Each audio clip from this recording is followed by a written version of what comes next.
Hola, mis queridos querido video auditorio de ver y sobre todo oír. Eh, Bienvenidos a este nuevo capítulo de la serie ya larga que he llamado La conciencia social y la moral revolucionaria. Y creo que es momento de hacer una pequeña pausa en el camino, porque como ustedes verán, este, el grueso de estos capítulos han estado vinculados a mi desarrollo de vida, al desarrollo de mi vida en distintas edades y cómo me fue impactando el mundo social, la sociedad que no solo en la que vivía, sino la sociedad con la que yo interactuaba, ¿no? Es decir, mi mundo social, mi microcosmos social, por llamarle así. Eh, entonces, creo que hasta en el último capítulo fue más excesiva la parte biográfica, digamos, que la cuestión, digamos, conceptual o teórica acerca de lo que es la revolución o lo que es la misma moral, ¿no? Eh, Más bien fui hablando de cómo se fue conformando mi conciencia y cómo a partir de esta conformación de la conciencia también fue cambiando mi moral en torno al cambio social, ¿no? Eh, es decir, el conjunto de valores éticos, ¿no? De valores emocionales, de valores existenciales también, que están asociadas a la conciencia social. Eh, y creo que sí, el último capítulo estuvo más cargado de datos biográficos, de anécdotas, digamos, de recuerdos míos, que de otra cosa. Y hay una razón, digamos, metodológica, una razón de método. Eh, Voy de nuevo a hablar de cómo se conformó esta estrategia metodológica en mi pensamiento social. Les recuerdo que yo estudié sociología y después me desdije y dije que yo estudié ociología. Vaya, estudié sociología, pero me volví ociólogo, ¿no? Eh, X. Pero ¿cómo fue, pues? ¿Cómo es esta metodología?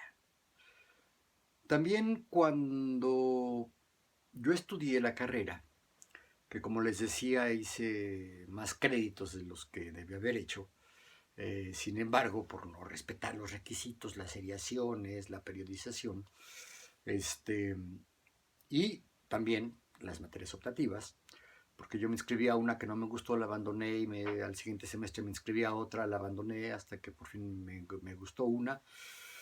Me inscribí, la acredité bien y lo mismo me pasó con los talleres de investigación social, que eran dos semestres de taller de investigación social. Me inscribí en uno, no me gustó, me inscribí en otro, no me gustó, y hasta el tercero en el que me inscribí,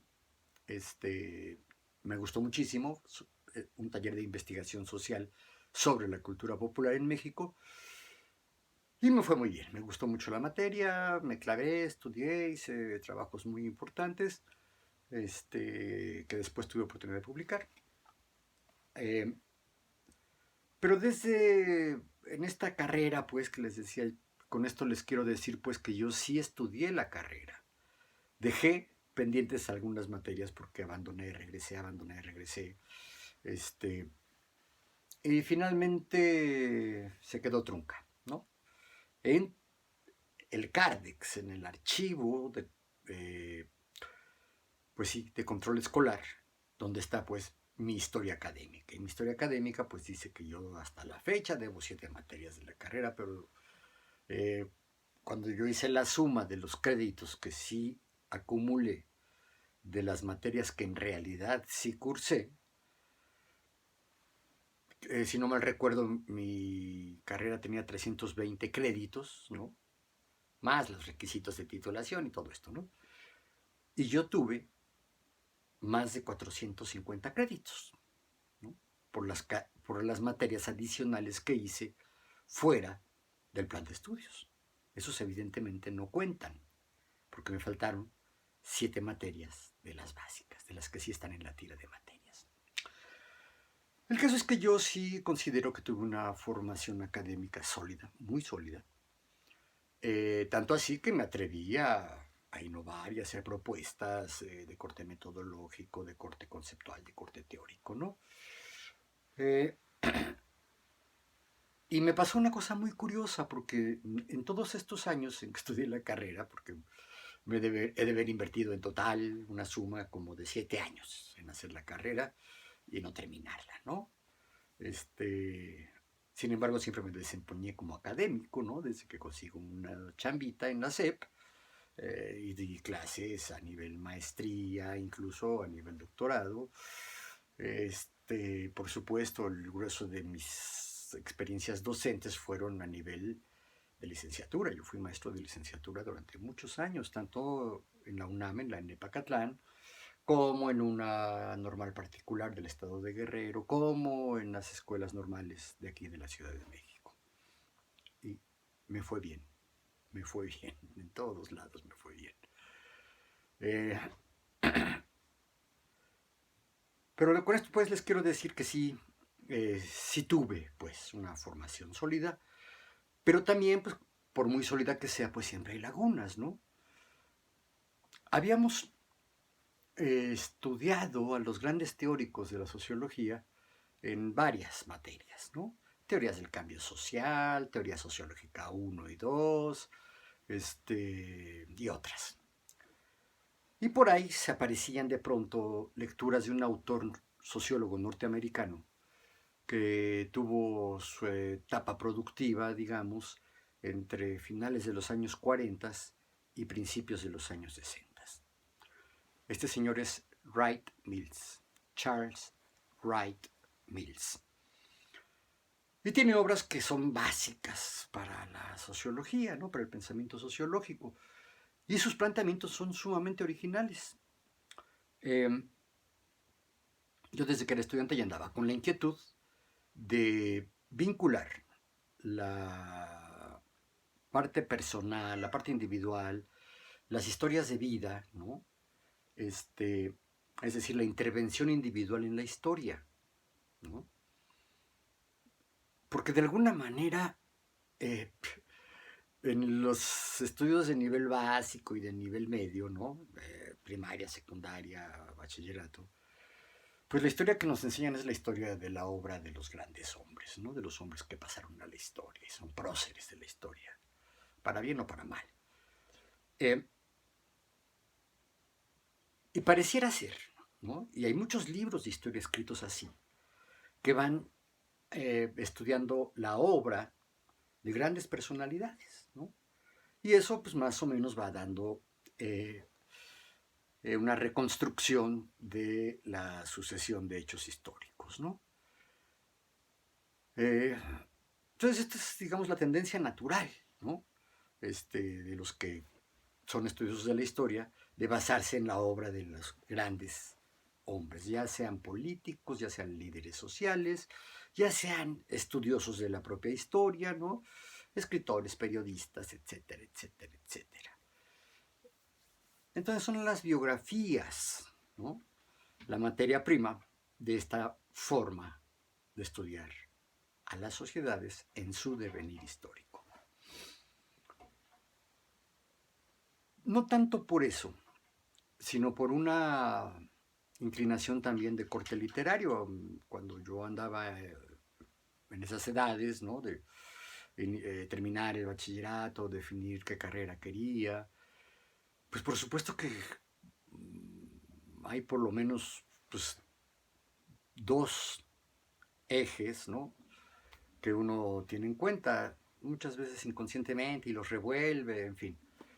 Uno es una especie de introspección sobre sí mismo.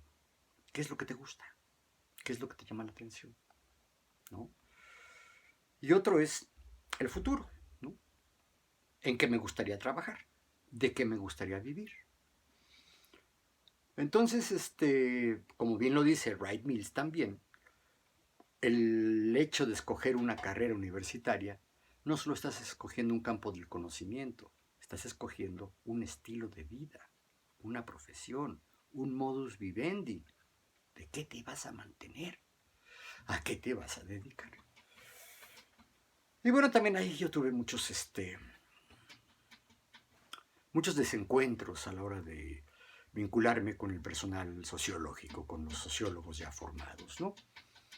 Eh, Desencuentros, sí, creo que es la palabra correcta. Pero la inquietud yo la seguía teniendo, ¿no?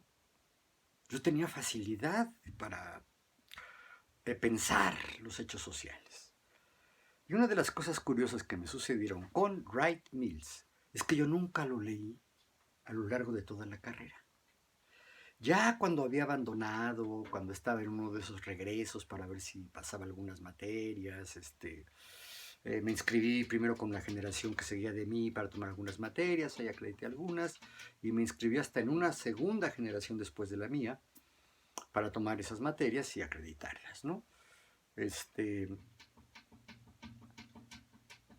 Permítanme.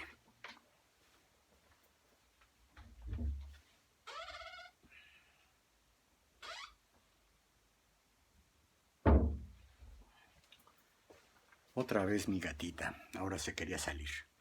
Bueno, les decía que yo no leí a Wright Mills durante mis estudios de licenciatura, lo leí después de haber ya interrumpido o dado por concluidos mis estudios de licenciatura. Y oh, sorpresa.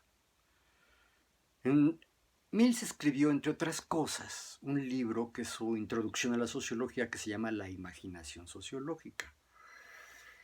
Yo lo tenía, pero no me había atrevido a leerlo. Y no es que no me hubiera atrevido, no me había interesado. Pero en algún momento dado,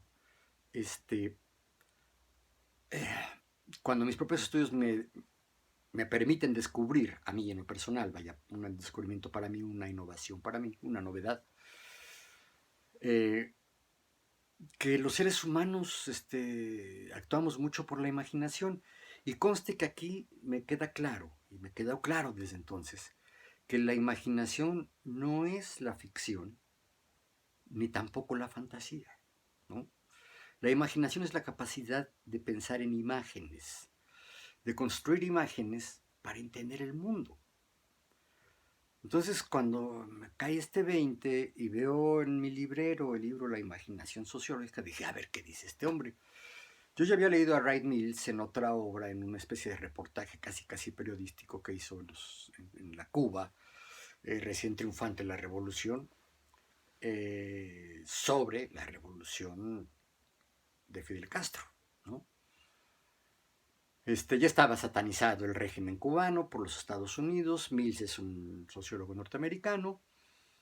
En su madurez, en su época de auge intelectual, se va a Cuba, pasea, entrevista a la gente y escribe un libro que se llama Escucha Yankee. Y era un libro de crítica a las convicciones que se habían generalizado entre la sociedad norteamericana en torno a la revolución de Fidel Castro en Cuba. Por supuesto, ya Fidel ya había declarado que era una revolución socialista y que se sumaba al bloque socialista en el mundo. Entonces, por lo tanto, pues ante el bloqueo que le pusieron los Estados Unidos en cuanto triunfó, pues tuvo el apoyo económico, político y hasta militar de las grandes potencias del bloque socialista, básicamente la Unión Soviética y China, pero sobre todo de la Unión Soviética. La Unión Soviética desde entonces ya era una potencia nuclear, ¿no?, que le competía militarmente y geopolíticamente a los Estados Unidos, ¿no? Estoy hablando de principios de los 60. Ustedes sabrán que hubo una crisis de los misiles porque Nikita Khrushchev, el primer ministro de la Unión Soviética, decía, pues Estados Unidos ha puesto un montón de bases militares con armamento nuclear en las cercanías del enorme territorio de la Unión Soviética. Si hoy Rusia es grande, la Unión Soviética era mucho más grande. Si no mal recuerdo, eran 15.000 millones de kilómetros cuadrados. México tiene 2.000 millones de kilómetros cuadrados. Estados Unidos debe de tener unos 8.000 millones de kilómetros cuadrados, incluyendo Alaska, incluyendo Hawái. Más su territorio continental, ¿no? Es decir, Estados Unidos es un país muy grande territorialmente, pero la Unión Soviética era más del doble de grande. Entonces imagínense la cantidad de recursos, ¿no?, que se tienen ahí, recursos naturales. Bueno, Nikita Khrushchev decía, si los Estados Unidos nos tienen cercados con bases militares que tienen capacidad nuclear, tienen capacidad de aventarnos bombas atómicas, pues yo voy a construir una base nuclear en Cuba, ¿no?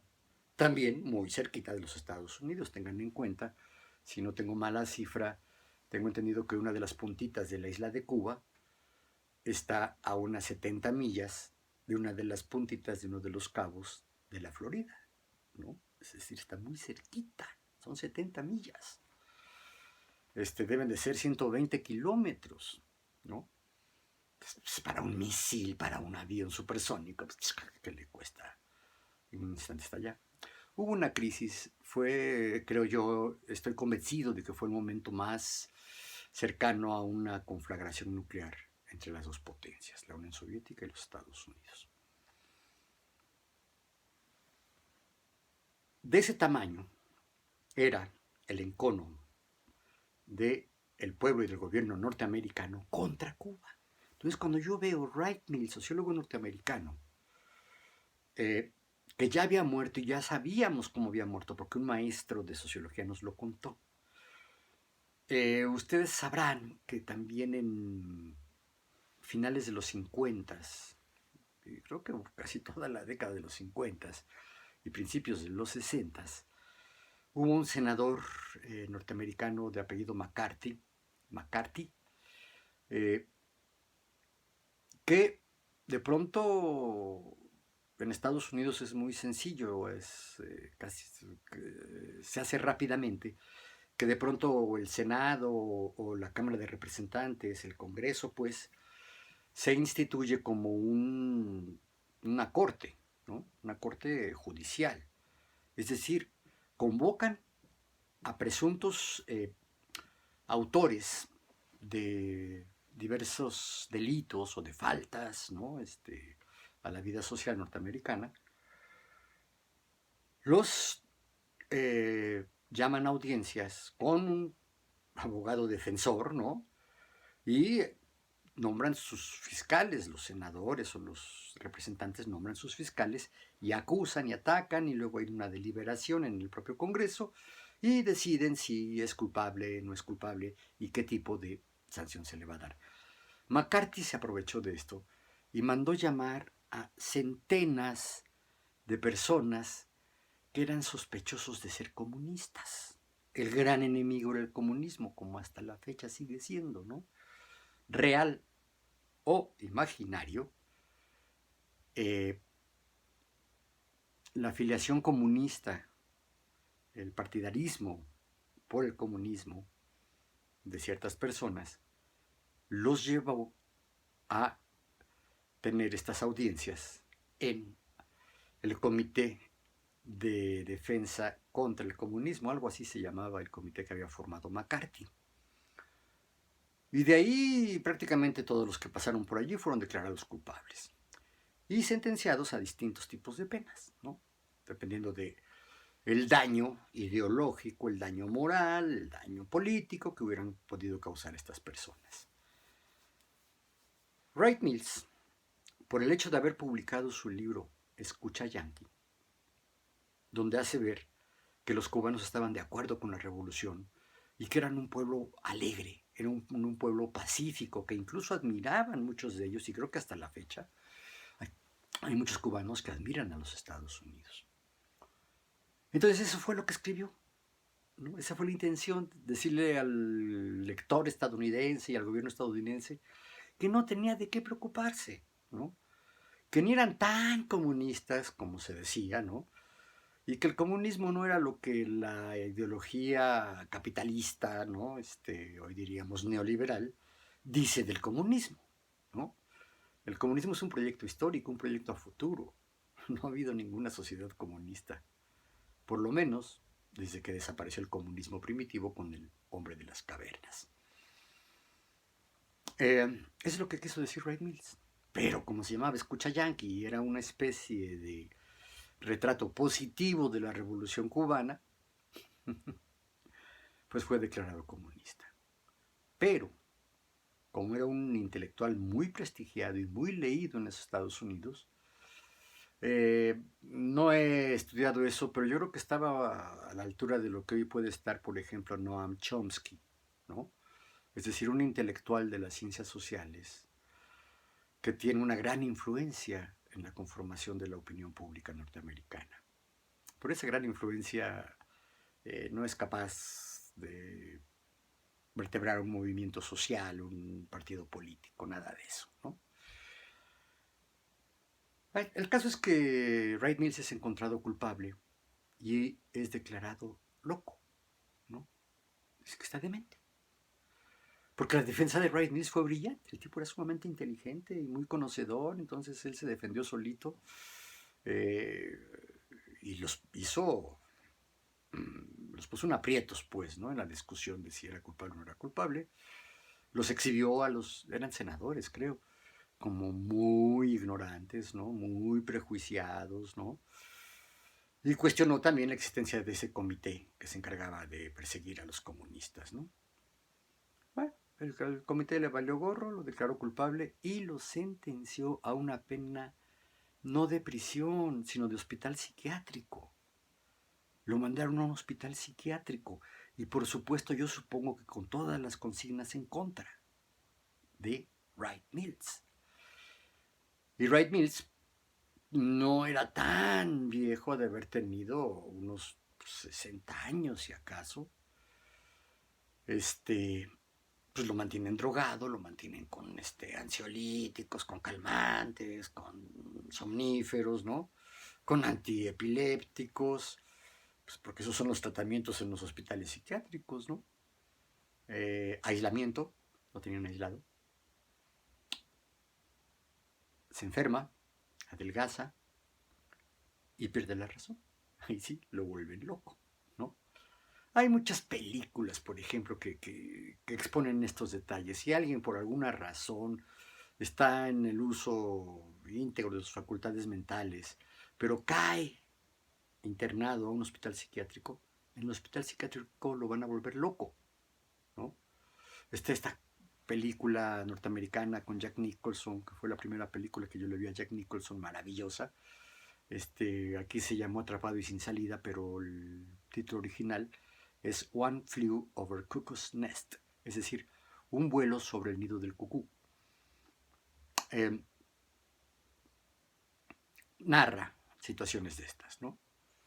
En México, la película María de mi corazón con Héctor Bonilla y Elena Rojo, María Rojo, también, o sea, la mujer se les descompone el coche en la carretera, van para Puebla, entonces el marido se queda a descomponer el coche, ella necesita un baño y pues pide un aventón y se para un camión de transporte de personal. Se sube la mujer y era el camión del hospital psiquiátrico que estaba, creo que todavía existe ahí a la salida de la carretera a Puebla, y ahí la internan y la vuelven loca, ¿no? Claro, yo no estoy loca, pues eso dicen todos, hombre, pásele por aquí, ya saben, medicinas psiquiátricas, aislamiento, electroshock, el contacto con puros loquitos, ¿no? Hasta que la mujer pierde la razón también. Pues esto le pasó a Ray Mills también. Y murió en el hospital psiquiátrico. Insisto, yo creo que fue una muerte prematura, a los 60 años acaso, o sea, en la cúspide del desarrollo de la obra de un intelectual de ese calibre, ¿no? Bueno, entonces cuando yo veo ese librito, pues, en mi escritorio, en mi librero, dije, pues vamos a ver, ¿no? La imaginación sociológica, qué interesante, cómo no lo leí antes. El primer capítulo se llama La promesa. Entonces él dice que la imaginación sociológica sí es una forma de pensar, ¿no? Y una forma de imaginar, porque evidentemente la imaginación pues, es producto del pensamiento, ¿no? Una forma de pensar la sociedad, pero que tiene ciertas características. Él dice que la imaginación sociológica, hasta ahorita, entiendan lo que quieran por ello, ¿no? Está llamada a sustituir a esa especie de imaginación ingenieril que viene de del periodo de entreguerras entre la Primera y Segunda Guerra Mundial, y sobre todo en el periodo de la postguerra, de la Segunda Postguerra Mundial. Claro, él está hablando de la sociedad norteamericana, ¿no? Y sí, pues una imaginación ingenieril, ¿por qué? Pues porque eh, había que medir todo, ¿no? Había que fiarse en las ciencias exactas, ¿no? La matemática como la gran formalidad, ¿no? Pero también cuestiones de física y de química, ¿no? Este, entonces, las ciencias de la Tierra, la geología, ¿no? Es decir, las ciencias básicamente naturales, más la matemática, ¿no? Y de alguna manera sí existía esto en la sociedad norteamericana. Ustedes lo pueden ver en la película también que se llama La Sociedad de los Poetas Muertos o el Club de los Poetas Muertos. En México se llamó La Sociedad de los Poetas Muertos. Porque son las aventuras y desventuras de un conjunto de estudiantes de nivel bachillerato en los Estados Unidos. Es decir, son del high school, ¿no? En una escuela, Walton creo que se llama la escuela, Walton, de la gran aristocracia norteamericana. Es una escuela que tiene bosque, que tiene un río que atraviesa ahí su campus, ¿no? Hasta unas cavernas, ¿no? Donde se van estos a leer poesía y a echar trago, ¿no? Eh, y es un maestro de inglés, es decir, un maestro de literatura, el que interpreta a Robin Williams, el que de alguna manera trae esa imaginación sociológica, ¿no? Trae una moral y una pedagogía muy diferente a las que predominaban en las escuelas de ese nivel social y de ese estatus económico y de esa calidad académica, pero una calidad académica cuadrada, ¿no? Es la concepción que sigue predominando en las escuelas, en el mundo entero, creo yo. La idea de que la escuela sirve para transmitir conocimientos y que todos los estudiantes son adultos inacabados, adultos imperfectos, a los que hay que terminar de moldear de acuerdo al modelo que representan los maestros y las autoridades escolares, ¿no? El mundo adulto, pues. Entonces, pues estos muchachos traen la inquietud natural de los 17, de los 16 años de edad, ¿no? Y este es un poeta medio loco, medio beatnik. Por cierto, ayer murió Ferlinghetti, que fue algo así como el gran gurú de los poetas beatniks. Los beatniks son los que le dan un nombre a los Beatles, Beat, ¿no? Fue un movimiento literario poético, sobre todo, estadounidense, de donde se nutren los hippies, los negros, las mujeres, eh, todos aquellos que tenían un motivo de rebeldía ante la sociedad cincuentera, sesentera y setentera, de alguna manera abrevaron de los beatniks, se sepa o no se sepa. Leonard Cohen era un beatnik. John Lennon fue un beatnik. Los Rolling Stones, bueno, John Lennon y sus cuates, ¿no? De alguna manera también. En fin. Este maestro es un poeta beatnik, el maestro. Les digo que la película lo que también refleja, nada más que aquí sí hay que saberle un poquito, ¿no? Para hacer esa interpretación, es esta crisis que se da en la juventud norteamericana y en ciertos intelectuales norteamericanos que buscaban la manera de ser libres en su forma de pensar, en su forma de expresarse y en lo que aprendían, ¿no?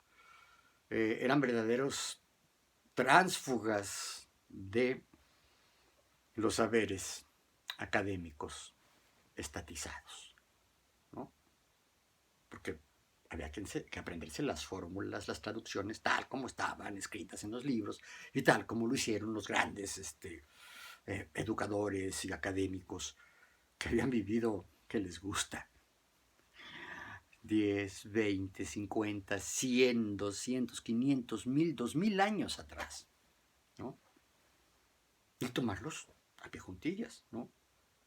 Agarren cualquier ejemplo, la filosofía griega, el derecho romano, la religión cristiana, ¿no? Lo de sus distintas iglesias, ¿no? O cualquier otra religión que está basada en dogmas, ¿no? Es decir, en convicciones que no se cuestionan, ¿no? No lo puedes cuestionar, ¿no? Ni a la autoridad paterna siquiera, ¿no? Un poco el efecto de la Segunda Guerra Mundial, que sí tuvo cierto carácter mundial, al menos en sus efectos, es que la gente que salió de allí pues salió con una visión militarista, ¿no? En cualquier momento estalla la guerra y hay que estar preparados y hay que obedecer las órdenes de los responsables, es decir, del grado militar superior, ¿no? Y esto tenía su correlato en las escuelas y tenía su correlato en las familias también, ¿no? Por eso es que de pronto el establishment, que es este establecimiento del que ya les hablé un poquito, que son las costumbres establecidas, es lo que se cuestiona. Es lo que se cuestionan los hippies, lo que se cuestionan las feministas de aquellos años, ¿no? Como se lo cuestionan ahora también las feministas, ¿no? Y por supuesto una buena cantidad de las personas que tienen una conciencia proletaria, una conciencia socialista, etcétera, etcétera. Bueno, otro detallito. Yo ya había impartido un curso ahí mismo en Epacatlán de metodología de la investigación social. Pero no era una metodología sociológica.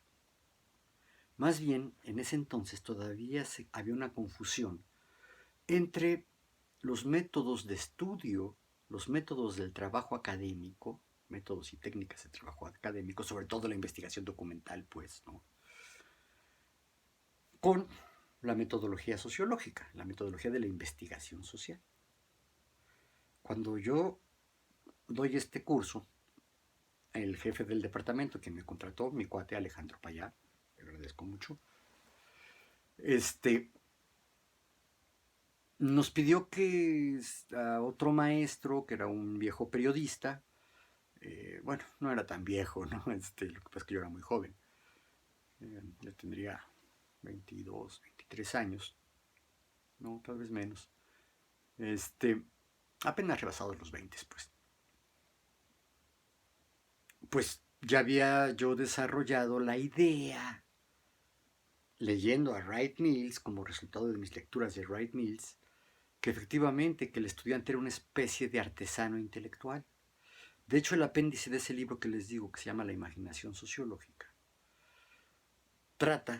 se titula Sobre artesanía intelectual, es el apéndice. Y es una lección metodológica que Mills le da a los futuros sociólogos, ¿no?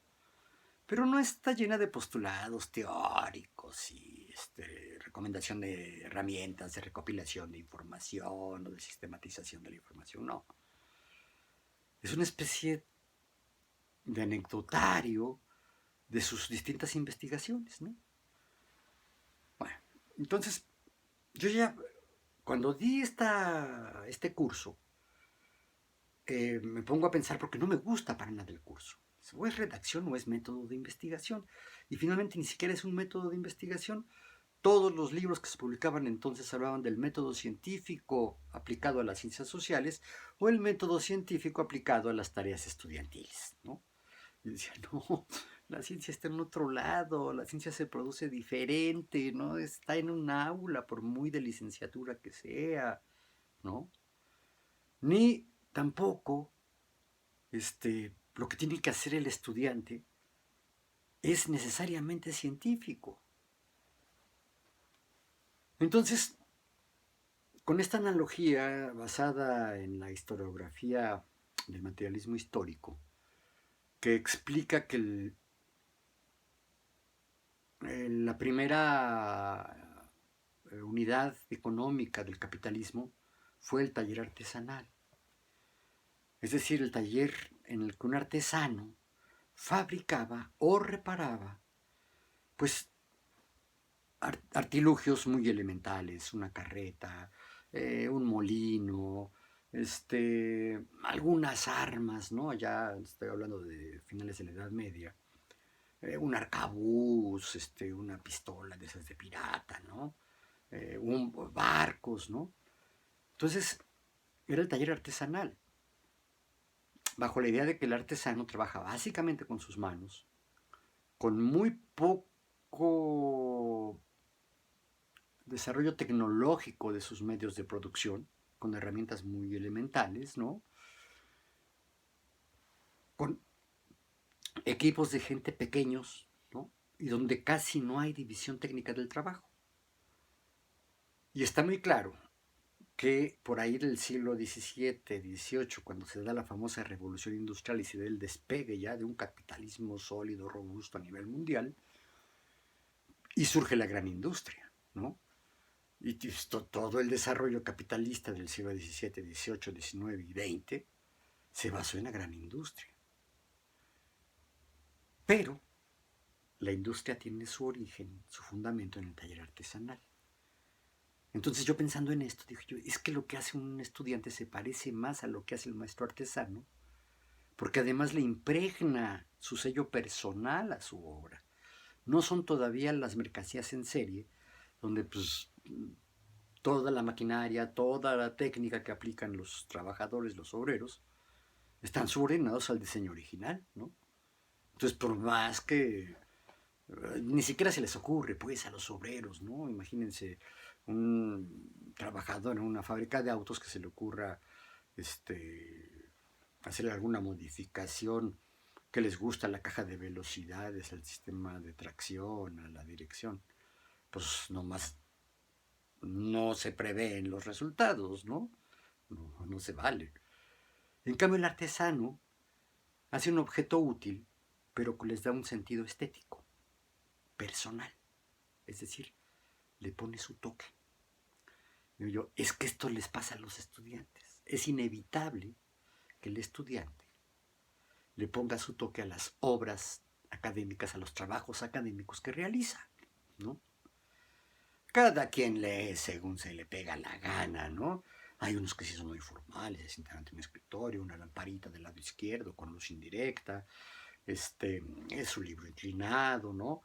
Eh, Subrayan o hacen notas, ¿no? Otros leen acostados, ¿no? Otros les gusta leer en colectividad. A ver, lee tú en pedacito, ahora tú lee también. En fin, ¿no? Hay muchas maneras de estudiar. Otros no estudian, ¿no? Y sin embargo logran pasar las materias, a veces. El caso es que yo, consciente de esto, dije yo, no, es que no hace falta que una metodología científica, es demasiado grande. Y las versiones del método científico que venían en los manualitos para hacer mejores estudiantes eran verdaderamente tristes, ¿no? Eran esquemáticas, mecánicas, eran una especie de recetas de cocina, basados en el método hipotético deductivo de la ciencia positivista, ¿no? Luego les explico todo esto. O a lo mejor no. A mí no me gustaba, no me satisfacía. Entonces, dije, pues yo voy a investigar un poquito, ¿no? Un poquito, ¿no? Que investigué mucho. Entonces, hago mi investigación de acuerdo a lo que el mismo Wright Mills había sugerido. La mejor manera, la cualidad básica de la imaginación sociológica es tener la capacidad de unir en el análisis la biografía y la historia. ¿Por qué? Porque los datos son tantos, porque la tarea es a veces tan agobiante, que si no tienes los motivos suficientes, la motivación fuerte y poderosa como para seguir adelante, pues no vas a seguir adelante. Y además la selección del objeto de estudio, la selección de las técnicas y el diseño de los instrumentos que vas a utilizar, diseño o utilización simplemente de los instrumentos para recopilar información y para interpretar esa información que encontraste y para exponerla, es decir, escribirla, dictarla en una cátedra, en una conferencia, hacer una presentación, ¿no? En diapositivas, en PowerPoint, etcétera, es decir, la forma de expresarlo. Pues depende mucho de las cualidades personales de cada quien, entonces tienes que estar consciente de esas cualidades personales, es decir, tu biografía, ¿no? E insertar tu biografía, explicar tu vida por lo que sucede fuera de ti, por lo que sucede a escala mundial, por lo que sucede en la cultura, en la política, en la economía, tanto de tu entorno inmediato, tú, tus cuates, tu familia, tu escuela, tu barrio, ¿no?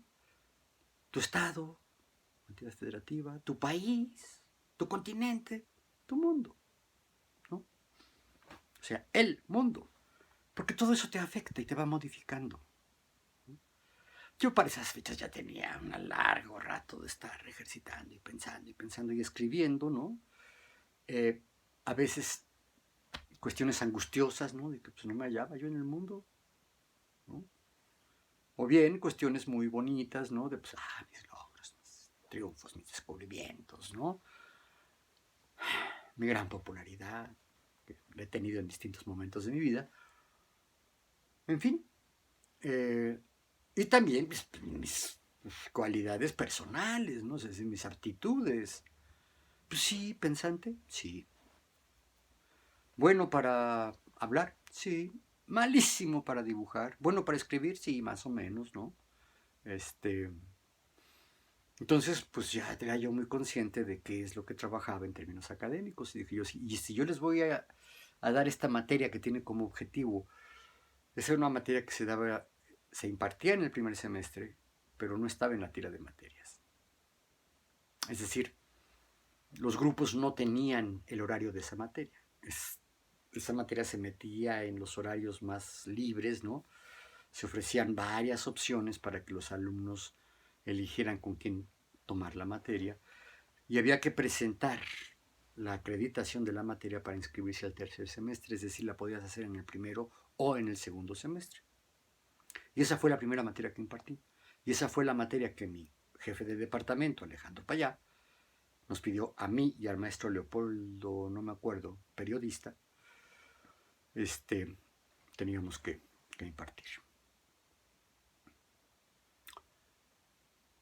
¿Qué pasó con ello? Pues que yo invento, así le llamé, un método artesanal de trabajo académico, ¿no?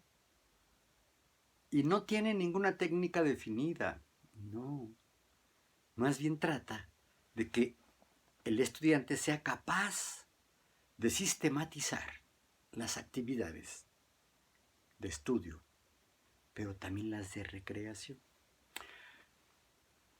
En algunos videos que grabé hace unos 2 años en este mismo canal, hablo de ello, ¿no? Yo me encuentro que básicamente en ese entonces había como 3 tipos de estudiante, ¿no? El estudiante tradicional nacionalista, el estudiante crítico revolucionario y el estudiante elitista empresarial. Y los periodizo, ¿no? Hasta antes de 1965 el estudiante predominante, el tipo de estudiante predominante era el tradicional nacionalista. En los 60 viene la rebelión juvenil, la insurgencia de la cultura juvenil. Cuando digo insurgencia es porque surge desde la juventud, desde adentro, ¿no? Eso significa insurgente, algo que surge desde adentro, en contra de lo que ya está establecido, ¿no? Más o menos en contra. Y a partir de 1975 también ya me quejé del embate de la música disco y de estas formas de consumo juvenil diseñadas por la gran industria capitalista básicamente norteamericana, que lleva a los estudiantes, a los jóvenes, a un tipo al que le llamo elitista empresarial, porque su interés era vincularse a las élites económicas o a las élites políticas, a las élites sociales, ¿no? ¿Cómo? Pues mediante su trabajo en la gran empresa, ¿no? El tradicional nacionalista pretendía preservar las tradiciones, ¿no? Es decir, la sociedad y la cultura que se venía gestando desde muchos años atrás, respetarlas, ¿no? Y vincularse al que era entonces el gran propulsor del desarrollo y de la vida social misma, que era el Estado mexicano. Estoy hablando ya de México en particular. Ahí se le llama el tradicional nacionalista. Su propósito era vincularse a las instituciones de la nación, es decir, al gobierno, ¿no? Y seguir preservando las tradiciones. Tan bonitas las tradiciones mexicanas. Algunas. Y claro, en el Inter pues estuvo el estudiante o el joven crítico revolucionario, ¿no? El 68ero, digamos. Yo tomo estas categorías, defino cuál es, digamos, la virtud y el defecto académico de cada uno de estos modelos, ¿no? Y lo convierto en una metodología. No es una serie de pasos, no es una receta, aunque tiene por ahí ciertos elementos como una guía, ¿no? Pero bueno, ese es otro desarrollo. Lo que les quiero decir para explicar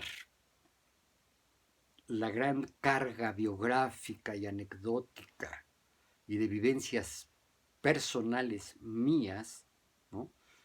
Para explicar cómo ha cambiado en en las últimas décadas, en el último medio siglo, por decir algo, eh, la conciencia moral, perdón, la conciencia social y la moral revolucionaria. Más adelante, cuando yo ya daba clases en la Escuela Normal de Especialización, ya más maduro, con unos 40 años encima, no, yo entré ahí con 31 años de edad, a la Normal de Especialización, y no fue de inmediato, sino fue muchos años después de estar trabajando allí, que se me ocurrió pensar un trabajo, una idea, una tarea para encargárselas a mis alumnas y que les permitiera crear esa conciencia crítica de subjetividad, porque lo que hace la escuela es anular esa subjetividad, te confunde y te trata como objeto, tú no eres más que un número de lista, si acaso un apellido, ¿no? Tienes que cumplir los requisitos que te pone la escuela para pasar más o menos bien, sin tanta incomodidad, por los distintos grados escolares hasta que termines, pues ojalá en un postdoctorado, ¿no? Al cual llegan la inmensa minoría de los estudiantes, ¿no? Pero yo, en parte convencido de lo que leí en Wright Mills y lo que leí después en otras corrientes sociológicas, una de ellas a la cual se afilia Wright Mills y de alguna manera no la bautiza, pero es uno de sus fundadores, que es el interaccionismo simbólico, ¿no? Hay distintas corrientes sociológicas. Esta a mí me gusta y terminé por afiliarme a ella. Ya no tanto al materialismo histórico, pero sí tengo bases del materialismo histórico, ¿no? Eh, pero me gusta más el interaccionismo simbólico y es algo más vinculado ahora sí que a la esencia de mi ser, ¿no? Interpreto mucho, ¿no? Interpreto los hechos, interpreto los datos, interpreto las anécdotas, y más que ir a buscar la información, los datos, me dedico a interpretar, ¿no? Especulativamente. Eso se le llama hermenéutica, también hay una metodología hermenéutica riquísima, a mí me gusta mucho, pero eso les hablaré después. Pero es Wright Mills, pues, cuando lo leo, antes de inventar este método artesanal del trabajo académico, me dan gusto dos cosas. Uno, que dice que la imaginación sociológica es una capacidad para unir biografía e historia, es decir, las inquietudes individuales de las personas, la biografía, sus vivencias, vincularla con la dinámica social, con la dinámica sociohistórica, ¿no? Entonces necesitas conocerte a ti mismo y conocer a la sociedad en que te desenvuelves. Entonces yo, para aventar a mis alumnas a pues digamos, a estos hábitos de pensamiento, a estos hábitos de estudio, ¿no? Porque son más que nada hábitos, no son técnicas. Inventé lo que se llama, bueno, yo le llamé la introspección retrospectiva. Hace unos meses me metí de curioso en el Google a ver qué hay de introspección retrospectiva, y hay un montón, sobre todo a nivel del análisis psicológico, en el psicoanálisis, en la Gestalt, ¿no? Se pide la introspección retrospectiva, y también en el budismo, ¿eh? El budismo parte de una introspección retrospectiva. Yo no sabía nada de eso, pero se me ocurrió llamarle así, y esa es la tarea que yo les dejaba a mis alumnas. Empecé trabajándola en los grados finales, en los semestres finales, y se los encargaba para que definieran bien, lo mejor posible, su tema de investigación para hacer la tesis o la tesina o el documento recepcional, pues. Entonces les decía, pues ustedes piensen qué vivencias tuvieron en su pasado y que los hayan impactado emocionalmente, positiva o negativamente, y que se vinculan con la carrera que están estudiando y que se vincula con los temas y maestros y materias que más les gustaron mientras están estudiando, ¿no? En su carrera. Funcionó muy bien. Les tengo algunos ejemplos que se los voy a platicar en el próximo video. Pero también la apliqué en el primer semestre. Cuando me dieron materias de primer semestre, pues a mí me encantó, porque dije, no, primerito que nada, la introspección retrospectiva. ¿Por qué están estudiando aquí? Recibía respuestas verdaderamente ingenuas, ¿no? Por decirlo suavecito. Es que me dijo una tía. ¿Y cuántas tías tienes? Ay, pues no sé, pues otras 4, otras 5. Si cuenta las primas de mi mamá y de mi papá, pues son un montón, ¿no? Y no me digas que solo una tía te sugirió que estudiar. Ay, no, bueno, mi papá, mi mamá, mis compañeros. La pregunta es, ¿por qué le hiciste caso a esa tía? Y porque es la única recomendación que se te quedó aquí en la cabeza. Sí, es cierto, ¿no? Hubo hallazgos verdaderamente, bueno, me parecieron fascinantes. También se los voy a platicar la próxima vez. Les voy a hablar un poquito de la introspección retrospectiva, pero aprovecho todo este largo video para explicarles que no solo es un exceso de egocentrismo de mi parte, no es tanta egolatría como una convicción metodológica, epistemológica incluso, ¿no? Mis mejores conocimientos, los que más domino, los que tengo, sí, que puedo decirme experto en ellos, ¿no? No, experto no, buen conocedor de esos temas, tienen que ver con esta forma de proceder, ¿no? Yo estoy constantemente haciendo introspecciones retrospectivas, vinculando qué es lo que pasa en mí, más allá de mí, que me impacta tanto en términos emocionales, y que esas emociones me obligan a estar pensando en ello, y no solo estar pensando en ello, sino que también están definiendo mis gustos, ¿sí? Mis gustos por los temas, por los autores, por los géneros musicales, por las películas, por las personas, ¿no? Es decir, creo que es un viejo principio, ¿no? Lo maneja Buda, lo maneja Cristo, lo maneja Mahoma, ¿no? Alá, perdón, ¿no? Bueno, Mahoma, que es el profeta, ¿no? Conócete a ti mismo, ¿sí? Pero no te conozcas así nada más a solas, no. Conócete a ti mismo en contacto con lo otro, con los otros, Aprende a identificar qué pasa con el prójimo. ¿Es un otro? ¿Es un alter ego? Es decir, ¿es tu otro yo? ¿Qué partes de ese alter ego son verdaderamente el otro? ¿Y qué partes de ese otro eres tú? Es decir, ¿cuáles son tus identidades? ¿Con quién te identificas y por qué? ¿Y cuáles son tus alteridades? ¿Con quién no te identificas? ¿Con quién tienes altercados? ¿No? ¿Por qué no te gusta? ¿Por qué te cae mal? ¿Y por qué te cae mal? ¿En qué te cae mal? ¿No?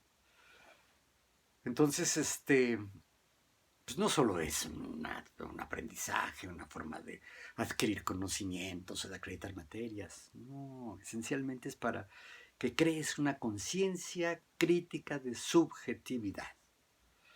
Si ustedes van a ver mi segundo video, ya hace más de 2 años, se van a encontrar que mi gran propósito de mi labor docente fue contribuir a que mis alumnas desarrollaran o empezaran a desarrollar su conciencia crítica de subjetividad, porque la institución escolar objetiviza a maestros y alumnos.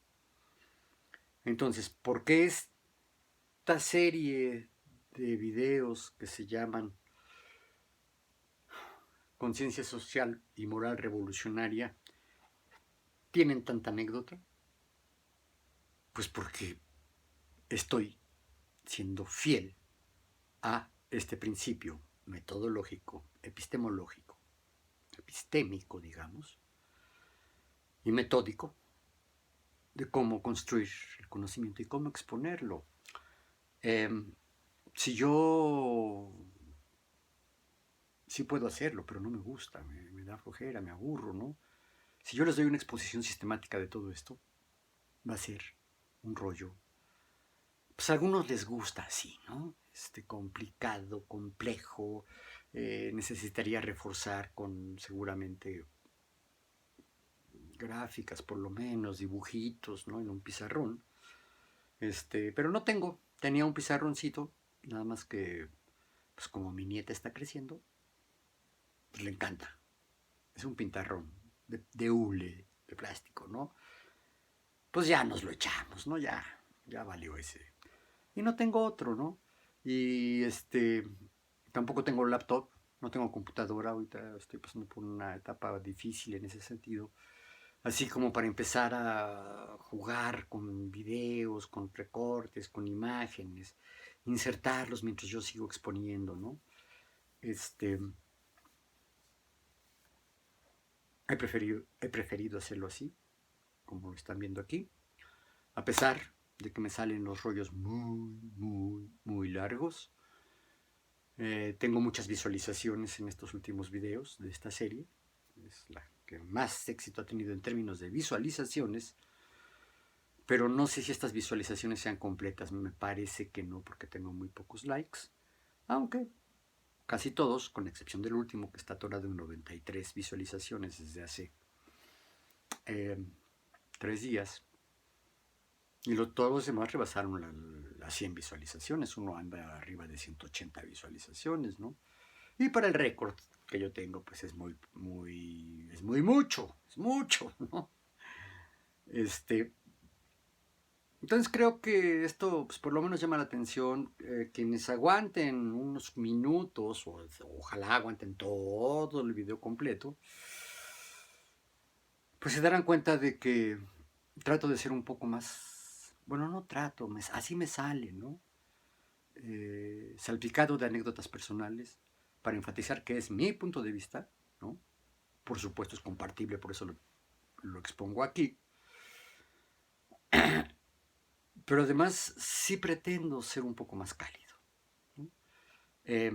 Si les doy la fórmula, el concepto, la significación de todo esto, pues sí, pues puede ser mucho más concreto, serían mucho más breves, pero yo trato de explicar de dónde viene, no solo en la parte académica, cuáles son las fuentes de información, ¿no?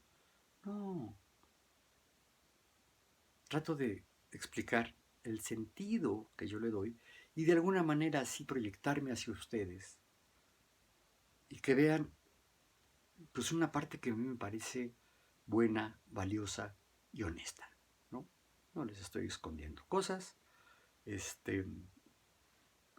Bueno, a lo mejor sí, pero pues son cosas que ya a partir de lo que yo les comento de mi vida, pues más o menos han ido ir coligiendo, ¿no? Sé que a este nivel, bueno, en el YouTube, pues no es lo más exitoso, ¿no? ¿Por qué no es lo más exitoso? Pues porque lo más exitoso son las cosas divertidas, ¿no? El Luisito Comunica y sus viajes y sus explicaciones muy chunditas, muy superficiales, ¿no? No sé qué otros grupos, equipos, pues, que tienen sus canales de YouTube, que tienen arriba de 15 millones de suscriptores, ¿no? Yo tengo 127 suscriptores, nada más. Y me siento orgulloso, ¿no? Cada vez que me aparece uno, ¡uy! ¿No? Me echo un trago de mezcal para festejar. Este ya se me fue muy largo también. Para el siguiente voy a detallar un poquito más lo que es la introspección retrospectiva para amacizar esta visión, digamos, en cuanto al método de análisis, método de exposición eh, que yo tengo y que da sustento a este canal. Valioso o no, creo que vale la pena. Bueno, no muchos, pero sí digamos que unas 15, 20 personas me han echado porras y me piden que siga así. Aunque sean largos, larguísimos, mis videos, les gustan a muchas personas, ¿no? Eh, yo no soy guapo, como pueden ver, ¿no? Tampoco soy horrendo, ¿no? Tampoco. No me ando vistiendo, ¿no? No tengo un sistema de iluminación, no tengo micrófono. Una prima mía que es hipoacústica no oye de un oído y del otro oye mal, ¿no? Tiene auxiliares auditivos, dice que no me oye. Y ella me quiere mucho. Y quiere saber de mis videos, pero yo no he tenido la forma ni las ganas siquiera, ¿no? De hacerme de un micrófono acá, ¿no? Todo fiel, o uno de solapa que al que le llegue más directamente mi voz y que pueda grabar en volúmenes más altos. No tengo un escenario, no tengo una cámara profesional, todo lo grabo con mi teléfono celular, alumbrado por las lámparas de mi casa en este caso, porque ya cayó la noche. Aquí se ve la sombra, ¿no? El foco de acá. Entonces, pues es así, es muy artesanal. Mi video son artesanales, ¿no? Y creo que valen la pena. No para todos, no para un gran público, pero sí para los allegados y, por supuesto, para mí. Les he de comentar. Creo que nadie de mi familia, ni mi esposa, ni mi hija, ni mis hermanos, ven mis videos en YouTube. Mejor, así puedo hablar mal de ellos, ¿no es cierto?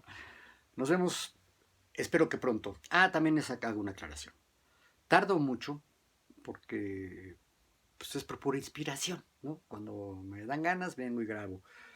Pero también, en este caso, pues, fue tal el éxito del primer video de la serie, esta, de la que estamos hablando, que decidí que no los compartiría fuera de YouTube hasta que rebasaran las 20 visualizaciones, ¿no? Y así lo hago y los pongo en YouTube también. Perdón, en Facebook. Y que no grabaría hasta que se estacionaran durante unos 3 días, como pasó con el último, insisto, con 93 visualizaciones, o hasta que rebasaran las 100, ¿no?